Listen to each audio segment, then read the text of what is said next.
We do not come into this world, we come out of it, as leaves from a tree, as ocean waves, the universe peoples. Every individual is an expression of a whole realm of nature, a unique action of the total universe. The Interplanetary Podcast. The exploration of space for the benefit of all mankind. Your hosts here in London, Matthew Russell and Jamie Franklin. Quality quote there. Do you know who it was, Matt? Tell me who it was. Go on. Well, it was only Alan Wilson Watts. As you spoke to John about, we will hear. Yeah, so the reason why we stuck that at the beginning is because, a lot of the conversation I have with our guest this week, which is John Mitchell, and one of the reasons why we're putting this podcast out a little early is because ESA have a festival going on in London called ESA Spacerocks, of which John Mitchell is the front man for Lonely Robot, the headline act of the day. But there's loads and loads of things on, on that particular day.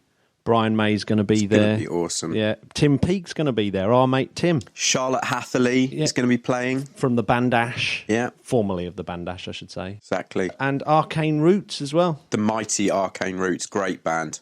Get yourself down. And that's Sunday, is it, Matt? Sunday, all day. It's like loads of different things. So if you check out the ESA website and go to Space Rocks, you'll see that whole event. Unfortunately, we're not going to be there, are you? I'm in Germany. And where are you, Jamie? Oh, I'm just floating around somewhere in the universe, but we can't make it. Can't make it. God damn. Hell. But you should definitely get yourself down there. I've got an interview with John Mitchell in a minute. Very, very similar background to both of us, Jamie. Really has. Unfortunately, he was just way more successful. Yeah, I know. Hey, Matt. Yeah. Hey, Matt, you know what it's time for? What is it time for, Jamie? Science Story of the Week. Science Story of the Week. George is redoing our jingles, by the way. Oh, is he? He said that the jingle was too lame, so he's redoing them. We need that, actually, so thanks, George. Good man. But yeah, what a headline this is. Space diamonds came from lost planet. Yeah. If that's what a headline is meant to do, Matt, draw you in to read the article, that's not a bad one, is it? It's a really good one. I picked this story up from the BBC, and they then had to do a little bit of rummaging around the internet to find the actual paper.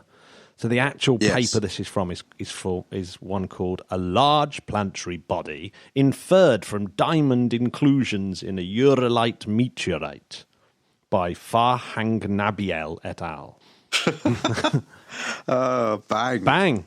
Wow. So back in 2008, Jamie, there was an asteroid, 2008 TC3, that landed in the Nubian desert in Sudan. Right. It's full of diamonds, basically. And so all these little bits of meteorite that are scattered all over that area are called Alma-Ata Sita.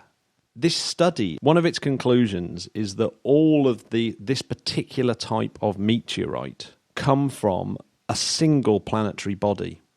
And there's quite a few reasons why they come to this conclusion. That's incredible. Imagine finding that in the desert. Well, when you say full of diamonds, I don't think they're sort of massive, great big... No, of course not. But imagine realising that a scattering of a meteorite contains diamonds from an exoplanet. Even more incredible is that you're able to infer that it's come from a very large body that maybe all of them come from. Oh, my God. One of the reasons is that the formation of the diamonds, etc., could only happen under enormous pressures, like unbelievably massive pressures, which means that the parent body of these Uranite meteorites must have come from a body about the size of in between Mercury and Mars. I was just about to say, so we can rule out the fact that it's going to be from the asteroid belt, etc., because of the size of it. One of the things that has come up now is that planetary formation models currently say that planets are formed by the accretion of lots of moons and Mars-sized planetary embryos. So you've got all these moon-sized objects and Mars-sized objects flying around the early solar system, and they're smashing into each other and with high energy and melting together and making larger planets. Now, one of these proto-planets, or sort of embryo planets, is the source of all these Uranite meteorites that come to Earth, which make up about 1% of the of the meteorites that collide with Earth every year. Got it. But they're full of diamonds, tiny little diamonds that have been caused by the fact that they were under this enormous pressure because they were in such a large rocky body in the early solar system. So here's a question for you, Matt, that you might not know. Is it the person who finds those diamonds who can keep them, or do they belong to Sudan, or do they belong to someone else? How does that work? Who profited off of those diamonds? Do you know what? I really don't know. Mate, is the diamond element of them worth anything? Or is it more the fact that they're a rare type of meteorite and therefore worth more to collectors or to museums? Imagine a diamond ring, Matt, that you could give to your fiancée that comes from an exoplanet rather than on Earth. I mean, surely that's got more value. Yeah, and this thing's obviously got smashed up at some point, this you actually know that there was this protoplanet that was important in creating the whole solar system itself, and you know it's from that. Right, homework of the week. George, do a jingle. Find out who profited off of these diamonds. Were they more expensive? Do you like that, Matt? I'm just setting a little challenge for our listeners. I like it. So write in. You know where we are. Anyone with a great explanation of what these meteorites were actually worth. I've actually got some meteorites on my wall. Although, have you? Yeah, I'm actually a bit annoyed because Arthur knocked them off the wall, and then George knocked them off the wall and lost one of the little meteorites. So somewhere on my floor is a meteorite, and no one can find it. This little metal meteorite from Russia somewhere. And just so you know, listeners, George and Arthur are Matthew's butlers. So exactly, they look after the house. I love this story. Yeah, no, keep going, Matt. Yeah, it's brilliant, and there's so many more questions. So, how did they do it? They used high definition microscopy and looked at the composition of the diamonds left in the rock, and came to those conclusions. Amazing. So cool. Really is cool. Who's our space legend of the week? Space legend of the week. Cool. We are getting through the jingles today. Yeah. Well, Matt, it's Robert Albert Charles Esnault-Pelterie. Did I say that right? Well, he's French, so it's Robert Esnault-Pelterie. Got it. What? Ouais. Obviously, our French listeners are probably going to kill me for that, but he's an absolute legend. I have not really heard of his name before, but unbelievably, I don't really know why, because really he's one of the massive names of astronautics, and we'll get on to astronautics in a second because that's one of his kind of claims to fame. So he's up there with Tsiolkovsky and Oberth and Goddard, all those kind of people. So he really, he doesn't get mentioned as much as those other three, does he? So he should be. So I'm addressing that. Well, we're going to talk about. Let's address it now. So born November the 8th, 1881, died on 6th of December 1957. And was a pioneering French aircraft designer and spaceflight theorist. I mean, to say he was a pioneering French aircraft designer is an understatement. So remember, he's kind of born, he's a young man in the era of the Wright brothers. So he takes the Wright brothers plane and starts fiddling around with it. So he's the fourth person in France with a pilot license.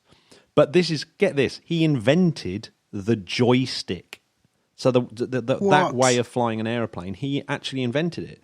And that was his contribution to aircraft, well, one of many contributions to aircraft, running a company called REP, which was obviously Robert Esnault-Pelterie.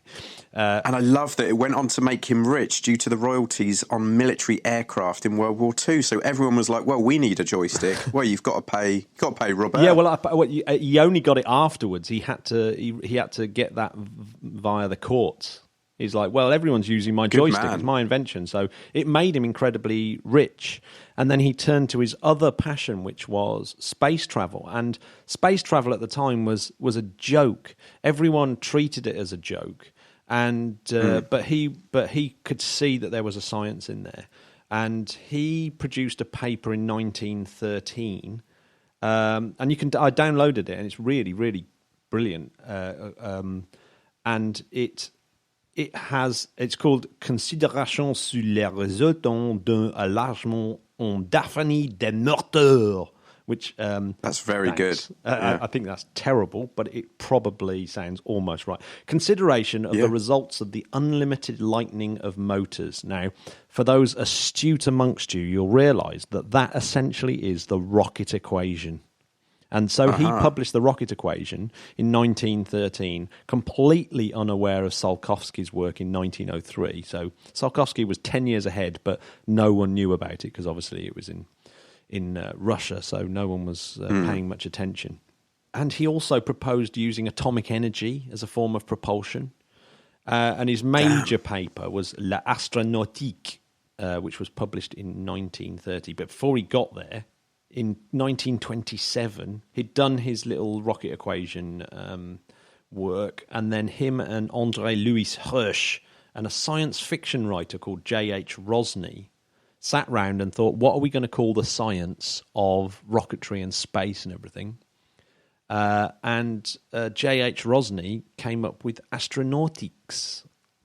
And so J.H. Rosny invented the word astronautics, which later became the kind of science word.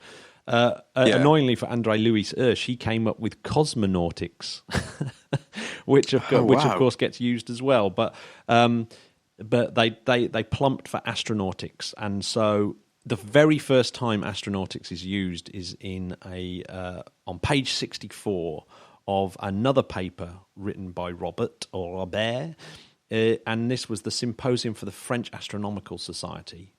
And it was called L'exploration par fusée de la très haute atmosphère et la possibilité des voyages interplanétaires. Oh. So you can probably work that out. Rocket exploration of the very high atmosphere and the possibility of interplanetary travel. That is beautiful. So yeah, this is ages. This is in the 20s. He's doing things like this. So this is the sentence that contains astronautics. Go on then. It is rather curious to note that going from the means of locomotion on Earth to aviation and then to astronautics, one changes from the means of motion with velocities, changing at will, to the motion with constant velocities, and finally to the motion with constant acceleration. You sounded a bit like the policeman from Hello, Hello. Like all English people doing French accents. I was passing by the store and I heard a shit. Brilliant. Yes. It's classic. Really, my favourite line in French by an English person is I suspect everyone and I suspect no one. Inspector Clouseau. Absolutely genius. Yes, and get this. Esnault-Pelterie and André Louis Hirsch, they came up with a prize called the Rep Hirsch, obviously named after both of them, R.E.P. and Hirsch, which became Le Prix d'Astronautique, and it's the first astronautics prize in the world, and it ran from 1929 to 1939. Okay. Yeah. Not only that, he proposed the use of rockets for ballistic missiles.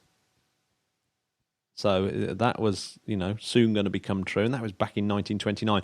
But something that we talked about quite recently because of ExoMars and the way that it slowed down at Mars, Esnault-Pelterie was one of the first person, if not the first person, to suggest using aerobraking, using the atmospheric drag to slow spacecraft down and to be captured by the gravity of the planet. So in 1929, he's realised that. So that's almost 100 years before, We've got no excuses, have we? No. So, 1930, he persuaded the French War Department to study the concept of ballistic missiles, including using liquid propulsion. But during one of those tests, he managed to blow all his fingers off. Oh, you're joking. Ouch. And then war came, and he seemed to lose interest, and that was really his contribution, and never really came back to being a rocket legend, which is a bit weird considering how the Second World War kind of really accelerated that whole rocketry thing when all those legends coming out of it, like von Braun, etc. So, yeah. Yeah. Wow. What an interesting guy. What an incredible guy. Yeah, you should definitely talk about him to your friends in the pub and go, you know, Robert Esnault-Pelterie. You know. Robert. You know Robert. Hey, Matt, what's NASA been saying? NASA have been saying, or a senior NASA engineer has been saying that the first person to set foot on Mars should be a woman. So this is Alison McIntyre, I suppose. Alison McIntyre. So her basis for this was that all 12 people to have walked on the moon were men. Yeah. And then it's time to redress the balance. Yeah. And why not, eh? Why not? Why not? I instantly tweeted our guest Jackie Bell and said that it should be her. Yeah, definitely. We're going to put together a GoFundMe page and people can fund Jackie to become the first person on Mars. She's going to have competition, Matt, from Harriet. Oh, yeah. Our mate Harriet Brettle. Harriet might be there. Down at Caltech. Yeah, You know? crikey. We're going to have it's going to be, it's the race to Mars. That's true. The only problem with saying a woman should be the first person on Mars is now when a woman who gets there by her own skill and the fact that they were the best person for the job, everyone's going to say, oh, they were only choosing because they were a woman. That's the only problem with saying that statement, isn't it? So I hope that's not the case. Yeah, that's very true. The person that deserves to walk on Mars is the person that dedicated their entire life to that. Because there's only one way you can be the first person to walk on Mars, and that's as a child you had a dream and you absolutely worked your socks off and everything worked out well for you and you were the first person to walk on Mars. It's going to be, whoever does it, it's going to be the stars have aligned for that individual. Matt, who do you think the first podcasters on Mars should be? Well, that should undoubtedly be us, because we are the interplanetary podcast. I mean, it makes sense, doesn't it? Yeah, I don't see why not. Do you think I think it would be good, Matt. I think the atmosphere would be good for some nice reverb. would sound good. I'll tell you what, we in the vacuum of space, we'll get very good isolation between the microphones. We will, wouldn't we? I think we shouldn't actually land on the planet, but stay on one of the moons. You reckon? Stay on Mimas, perhaps, and do the podcast from up there. That'd be our spot. Oh, I like it. Going down to the planet means you have to get back off it. Yeah, that's and then true. That old pesky rocket equation all comes back again. Unless we build an orbital ring round Mars and walk over. We could build an orbital ring around Mars, build an orbital ring round Earth, and have that kind of corridor that goes in between and walk one to the other. Job done. Well, luckily for you, Matt, that's my nickname in Sussex. Jamie Orbital Rings Franklin. Oh, wow. I'll knock up a simple equation for that. We'll sort it out. Is it your nickname in other counties as well, or do you have a nickname per county? No, I haven't stretched that far yet. Okay. Yeah. So I've got some British news. Oh, finally. Go on. We mentioned a few weeks ago Carbonite 2, which is a satellite built by Surrey Satellites. Sorry, Satellites, which is going to come up again in a second. But, the Earth Eye. And it's a tiny little satellite that gives high-definition videos of the Earth. And it's been commissioned now.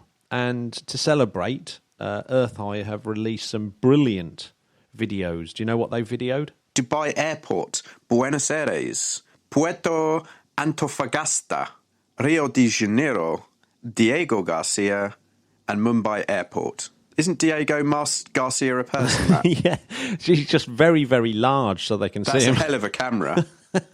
I'll tell you what, it's amazing. Those video clips are unbelievable. You can see cars moving on the road. Can we post some of those clips up, yeah, please? Absolutely. That's going in the notes. I hope everyone's enjoying my notes. Beautiful. It's on our website now. Every time I release a show, I do accompany it with notes, with videos and pictures to go along with the podcast. What website address is that, Matt? That's interplanetary.org.uk. Beautiful. Yeah, beautiful. Or just type it into Google, the Interplanetary Podcast. You get there. Yeah. Some more British news. Go on. John Mitchell's interview, unfortunately, has bumped my Goon Hilly interview. But this week I was down at Goon Hilly interviewing a couple of people there. Oh, I can't wait to hear them. Goon Hilly have announced with Surrey Satellites and another company called Astrobotic that they're joining forces. Wow. Yeah, so there's the 34th Space Symposium in Colorado Springs where a lot of things are happening right now. So it's a long-term working relationship deploying leading-edge in-space communication relay services for Astrobotic, who are going to deliver uncrewed payload flights to the moon starting in 2020. Whoa. Yeah.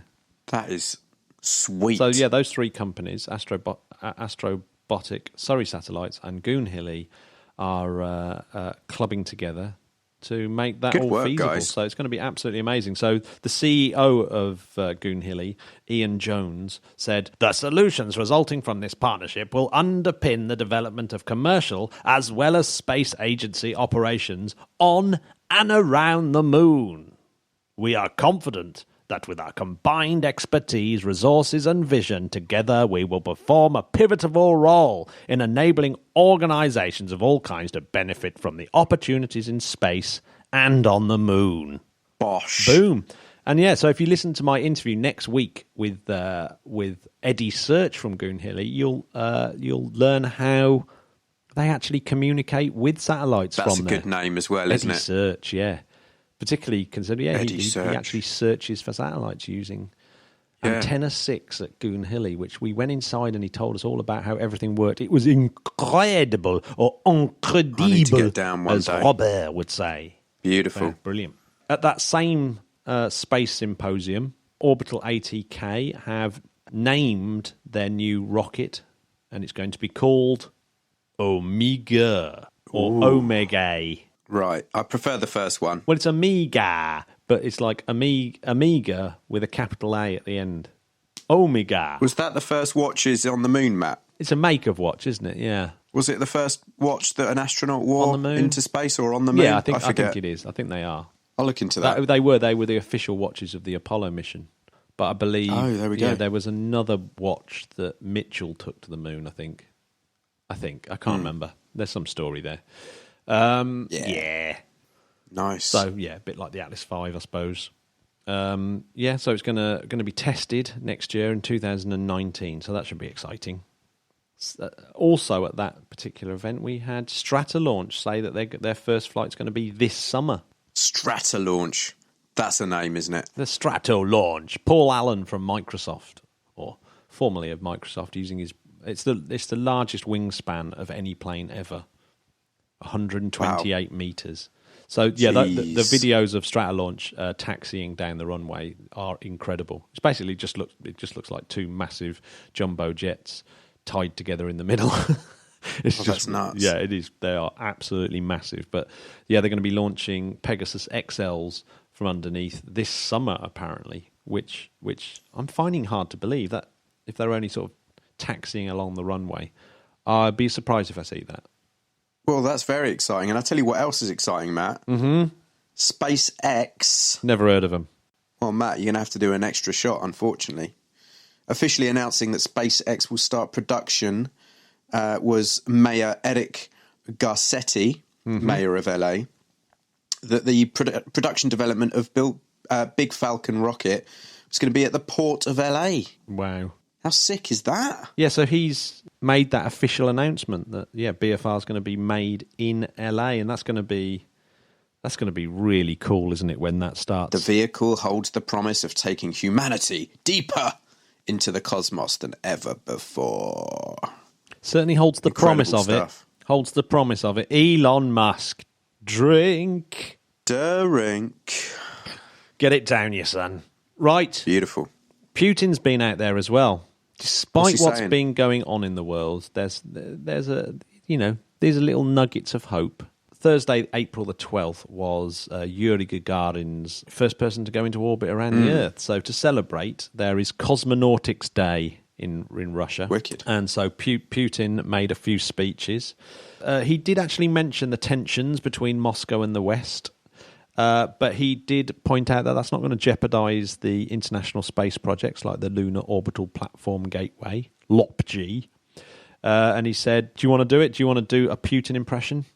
Risk your life? We are not going to upset anything or to quit these programs.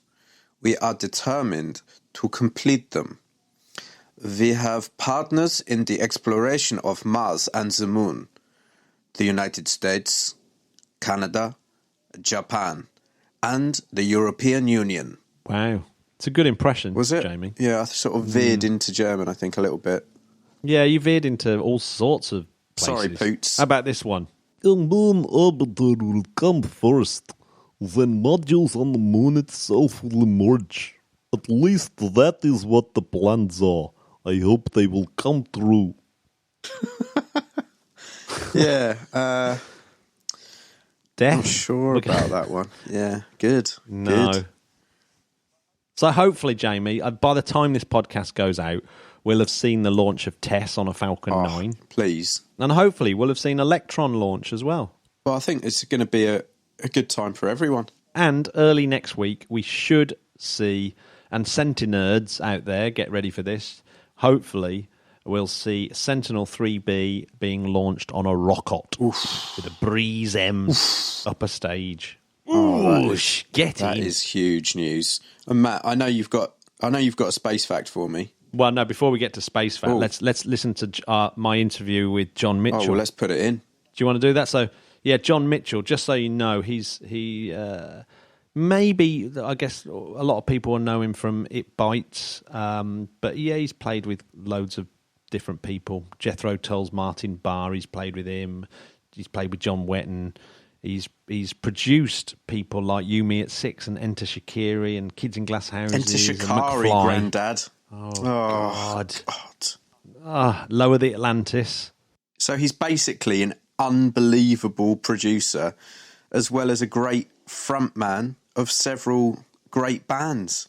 And this is my little chat with him, and this is about ESA Spacerocks this weekend. So, a good day. Here we go. So I'm joined on the podcast by John Mitchell, the frontman from Lonely Robot. Hello, John. Hello, Matt. Nice to speak to you. Now, so you're playing this weekend at ESA Spacerocks. Can you tell us a little bit about that? Yes, it's basically, it's going to be, in the evening will be the live music, and the music is going to be myself, Arcane Roots and Charlotte Hatherley, who will have a vested interest in all things space. And during the day, it's two discussion panels, and both chaired by Tim Peake. The first one is about space exploration in general. The second one is science fiction versus science fact, which will be chaired by Tim Peake, Brian May, and various other. So it should be a very interesting day. And there's lots of other things happening. There's stands and there's panels and there's chats, and it's going to be just an all-day event, and it's going to be very exciting. Yeah, how did you get involved with the with this project? Did ESA reach out to you? Yes, well, it's a lovely chap called Alex Miles, who's one of the main organisers of the event, sort of reached out to me. I think he had one of the Lonely Robot records, and he very much liked it, and he thought I'd be a perfect candidate for that. So he reached out to me about 6 months ago, and the rest, as they say, is history. But yeah, it's a very interesting concept. You know, it's just trying to bring awareness to both space exploration and science in general, which I think is no bad thing. So it's something that's always interested me. When I was about 8 years old, the first thing I ever did was a public speaking contest talking about Mars. So I've always been a bit of a space nut. So this is like music to my ears that something like this has come along. No, absolutely. Well, we just described the whole purpose of our podcast as well.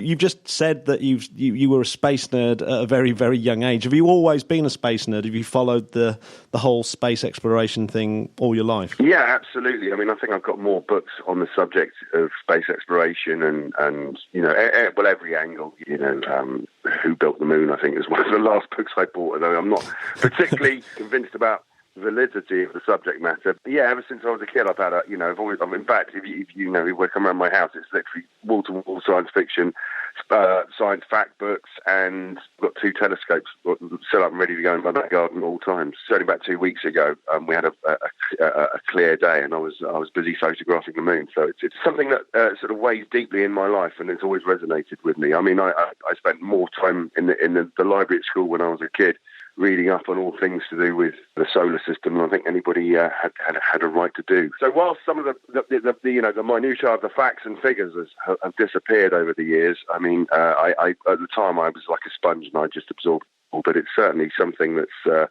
very prevalent in my life. What was the music that influenced you, first of all, and then have you got any favourites that cross over into space? Well, yeah, I mean, I kind of, my main listening these days is science fiction soundtracks. I know that sounds quite a niche thing, but as a musician, I'm also a producer, and I spend a lot of time producing sort of the sort of heavier end of the spectrum of bands. So, you know, a lot of very disenfranchised middle-class kids screaming about goodness knows what. So when I'm not in the studio doing that, I kind of tend to I tend to like to sort of just chill out and listen to something a little bit more easygoing, but not too easygoing. So, like, I mean, the soundtrack to Moon by Clint Mansell is one of my favourite things. That's on the list, by the way. Yeah, good. Well, Silvestri's Contact as well. Contact's probably my favourite film. Certainly in my top three favourite films. I mean, it kind of rotates with Blade Runner. It kind of spins around a bit. But, I'd sort of, in terms of what I was influenced by when I was growing up, well, actually, you know, the usual stuff. I kind of always liked anything slightly conceptual. So when I was a kid, it was always Iron Maiden, you know, in their sort of in their weightiest tones, like Rhyme of the Ancient Mariner and things like that, which obviously isn't anything to do with science fiction. But then Somewhere in Time came along, and that was a bit sci-fi. That was a bit sort of Blade Runner-esque. And since that time, you know, then I kind of started delving into the cosmic realms of rock. So it was, I was heavily into death, and and then since that time, I kind of, you know, I think you get to a certain age and you don't get stuck in a rut, but you tend not to reach out to new music as much as you once did. So, you know, as far as the realms of science fiction and film score writing is kind of as far afield as I like to go. I kind of just really, really enjoy people like Murphy as well, who did the Sunshine soundtrack. You know, that's an absolutely brilliant score, and that's a brilliant film as really well. Good. You know, so I love that. It's one of my, again, that's one of my. I've already got two, favourite bands and favourite current things that I'm listening to. I've always loved the Police, and that was like my favourite band going up. Not particularly spacey, I suppose. But you got Walking on the Moon, haven't you? Well, Walking on the Moon was the first single I ever bought. That's pretty. Oh wow! Well, there you go. Quickly followed by the Wombling song, I believe. I was very young at the time, but yeah, Walking on the Moon was the first official thing that I ever. You know, that was the first 7-inch that I asked my mum to buy from W.H. Smith. So I've still got it. In fact, I mean, it's a bit tatty now, but it's there you go.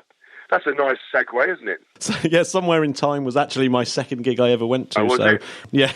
So well, that tour. See? So yeah, it's one of the things I remember showing Jamie is Jupiter or Saturn in a telescope. I think is one of those things where people just can't believe what they're seeing when they see it for the first time. No, they think you've put a sticker on the end of the lens, don't they? Yeah, then they go, well, hang on a minute, that doesn't look right. The colours don't look accurate, and then you try and explain the way that light reacts through the atmosphere, and of course it doesn't go down well. No. So tell us a little bit about the Lonely Robot records that you brought out. Well, I was kind of offered I'd been fronting It Bites for a number of years, and the wheels came off that, not in a particularly horrific way. It's just that we had a few setbacks. We had a manager at the time who probably didn't necessarily have our best interests at heart. And we did an album that I'm very proud of called Map of the Past. And then that sort of, I was a bit disheartened when that came out. It didn't exactly set the world alight in the way that I wanted it to. And so I kind of went on a bit of a hiatus with writing music. And then I got approached by our glorious leader from Inside Out, Mr. Thomas Farber. And he asked, I'd be interested in doing something else. And I said, well, I don't really. I sort of went into my megalomaniacal phase. So, yeah, I decided I didn't really want to do anything with anybody else. But he said, well, it would be great if you didn't, go under the moniker of John Mitchell. And I said, well, I'm happy with that because it's, as people start buying it and expecting to listen to Joni Mitchell, I don't want to disappoint. So I kind of came up with the idea of trying to cover my love of sci-fi films, sort of heavy metal riffs and sort of cosmic philosophy, and I came up with the idea of Lonely Robot, which I like. It's the Lonely Robot is a metaphor for humankind, and the first album called Please Come was kind of basically a concept album about the fact that I don't really think we're entirely not a hybrid species, So I think that we are. In some way devolved from a civilization off-site, shall we say, which is, going out on a bit of a limb. But there you go, that's my belief. Yeah. So, I mean, if you look at some of the civilizations and the cultures that have sprung up over the eons and the advancements and how far ahead they are from everybody else, and then they suddenly disappear again. And, I don't think perhaps it's no particular coincidence that we don't seem to be particularly at odds with our environment to any degree, I wrote a song recently called Grey Shapes on Concrete Fields, which is about the fact that green seems to be rapidly disappearing, which, you could argue that everything else is kind of balanced in a circular pattern with its environment, whereas we less so. So, we're kind of more at the destructive end of our own surroundings. So that kind of leads me to believe that perhaps there is an element that in our DNA that kind of has led to this anomaly. So yeah, that's how I got into Lonely Robot, and I think he was a bit like, well, that's kind of heavy and that. And then we did the album; it did very well, and we played the Scala and sold that out. And then I did another album called The Big Dream, which was another sort of a weighty tone, a weighty musical tone. And yeah, that was again that was about another spattered with philosophical meanderings.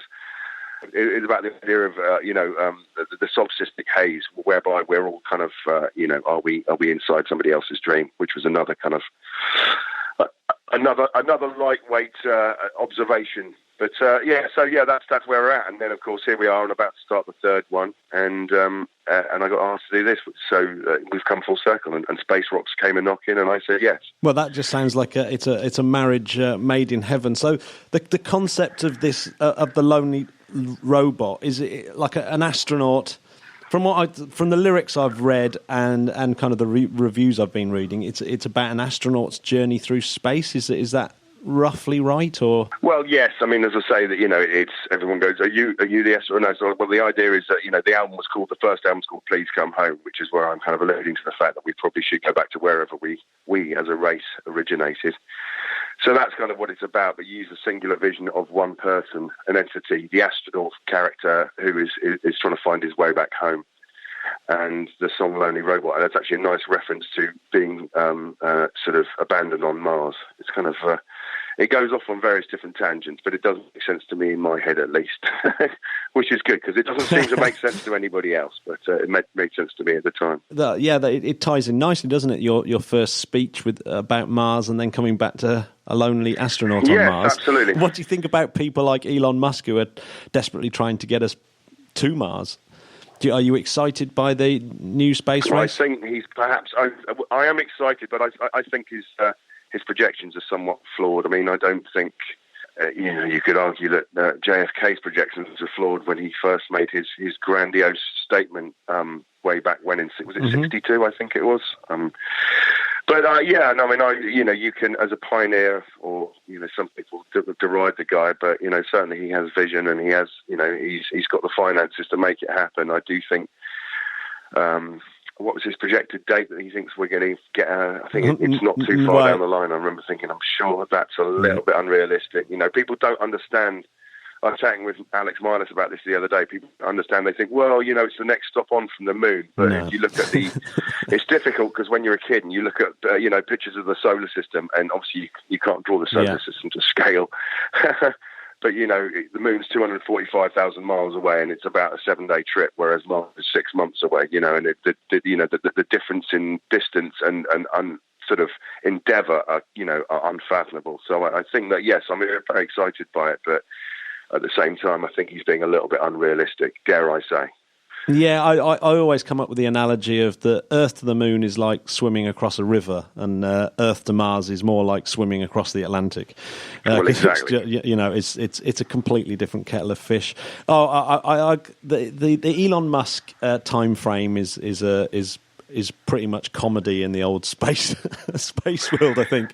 But yes. he has been really successful with a lot of and everything he's said he's going to do, he's kind of done. So we've got to give him some credit, I suppose. Well, we do, and he is, he is a futurist, as it were, in that he is building tech, to apart from chucking a car into space and creating a bit more space junk. Apart from that, the prevalence of the eco car is in no small part down to the man himself. So he is to be applauded for his achievements. Talking about that life coming from somewhere else, do you read a lot about things like panspermia and things like that? Or not really. No. I kind of.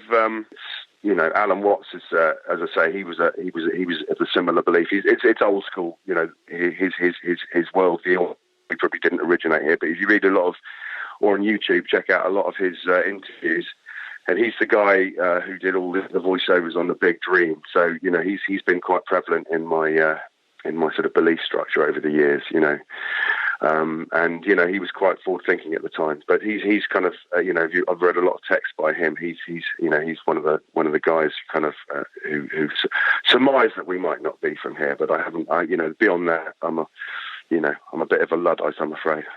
Thank you very much for joining us and telling us a little bit about ESA Rocks, John. What projects have you got coming up after ESA Rocks? Well, ESA Rocks is I'm doing I play in another band called Arena, and we are the reason for being in Devon and indeed rehearsing in Devon is trying to keep three directorless cats in one sort of cattery, trying to get us focused on the act of rehearsing. Then I'm doing a few gigs with them, and I'm literally, after the one gig that we're doing, I'm jumping in the car and coming straight back down to London, ready for ESA Rocks or Spacerocks as it's known. I'm doing that on the Sunday, and then a week later I go for a tour around Europe with Arena for about 2 weeks, and then after that I've got to start Lonely Robot 3, which is the third in the trilogy, as it were, which is going to be called 42. Brilliant. For obvious reasons, for humorous reasons to myself, and I'm just looking forward to all the people.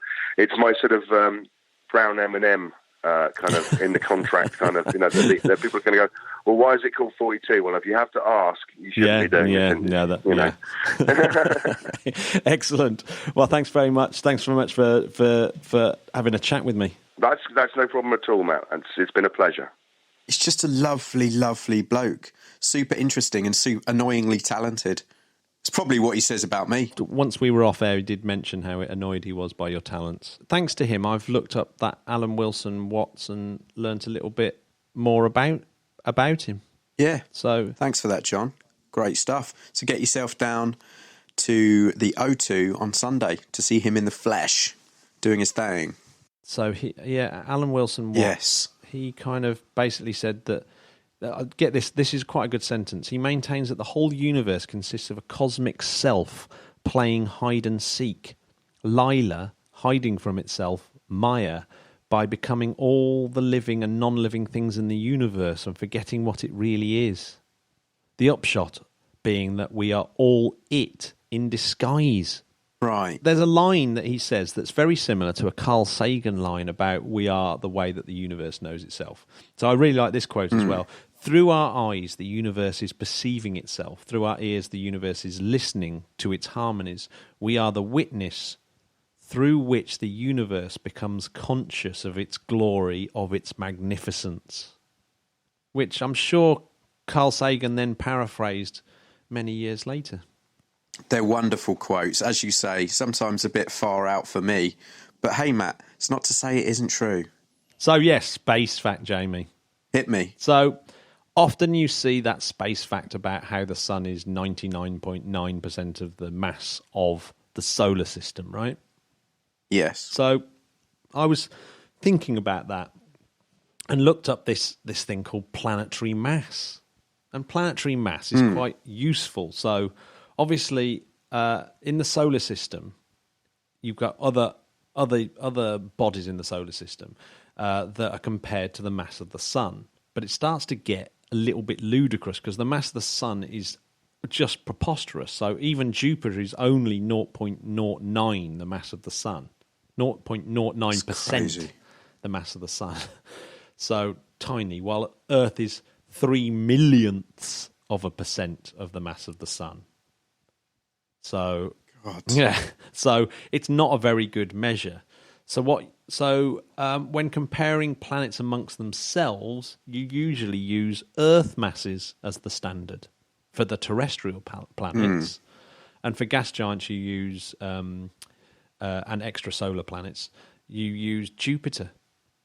So do you want a rundown of some of the stats of our own solar system? Do I? Yeah. So Mercury is only 0.05 Earth masses. That's tiny, isn't it? Venus is really 0.8, so that's quite big. Earth is 1. Earth is 1 Earth mass. Yeah. How'd you get but that? It's only 0.00315 Jupiter masses. Oh. Mars, what's Mars in Earth masses? This is surprising. God, look at this, 0.11. Yeah, 0.11 Earth masses. God, it's tiny. It's pathetic. Jupiter is 317 Earth masses, whereas Saturn's a piffling 95. What about Uranus? Oh, well, that is 14.6. 2 right. Yeah. Neptune? 17.2. Look at that. Okay. Yeah. So, yeah, it's definitely more useful to measure it in Earth masses. God, that's nuts. Jupiter's 317 times bigger than us. Yeah. The Sun... That is big. The Sun weighs 1.9884, or let's call it 1.2. No, let's call it 2. 2 times 10 to the 30 kilograms. Yeah, that's quite heavy, isn't it? Well, considering a million is 1 times 10 to the 6. It's almost what I bench press. 2 million kilograms. I don't know what to say, Matt, anymore. No, I'm a little bit confused by it all. I'm statted out. You've statted me. I've started out. Hey, Jamie, Yeah. what should people do once they've listened to this podcast? I would probably go to iTunes first, Matt. Mm-hmm. I'd probably say, I mean, if I enjoyed it, I'd probably give it a nice 5-star review. Oh, excellent. And then I'd probably hop over to Patreon and have a real hard look at myself in the mirror and ask this question. Did I enjoy it enough to donate the price of a cup of hot chocolate every month? If you didn't, then that's fine. But if you did, Awesome. You'll become part of a very specialised crew who has the ability, Matt, to help us construct our shows, to be part of the show itself, and also get some hench merch. And I don't say that lightly. People are talking about our merch, especially our T-shirts, Matt, aren't they? Oh, big time. Big time, big time, big time. We had a lovely Facebook message this week, didn't we? We did. Someone followed our advice, a chap called Paul Hilton, who's also a patron of ours now. And Thank you, Paul. He's genius. And yes, he went up to the old the Museum of Science and Industry in Manchester and visited Tim Peake's Soyuz capsule and had a lovely day. Well, good man. Thank you very much, sir. And thank you for the support. Yeah, so we've become part of the tourist industry, the space tourist industry of Great Britain. I think that's basically true. Enjoy the sunshine, Britain, and wear some sun cream. Yeah, because you know how big the sun is, and you know how much heat is pushing on us. Just be safe. And if you are about, get yourself down to Greenwich on Sunday for ESA's Spacerocks. I'm really chuffed that ESA have started to really try and push themselves as a brand, because that's something they haven't done. Yeah, it's about time, It is isn't about it? time. Well done, ESA. And I like the idea, Matt, that people are going to go down just for the music, but then get caught up in the excitement of the space industry. Yeah, what a great idea. And then maybe some people will be converted and then be listening to our show before you know it. Yeah, so someone's going to say, I'm really into and space. then be turned off space before you know it. Nice. Oh, dear. Bye-bye, Podcats. Goodbye, listeners. Spotty Podcats. Bye-bye, Podcats. See you next week. Sorry about him.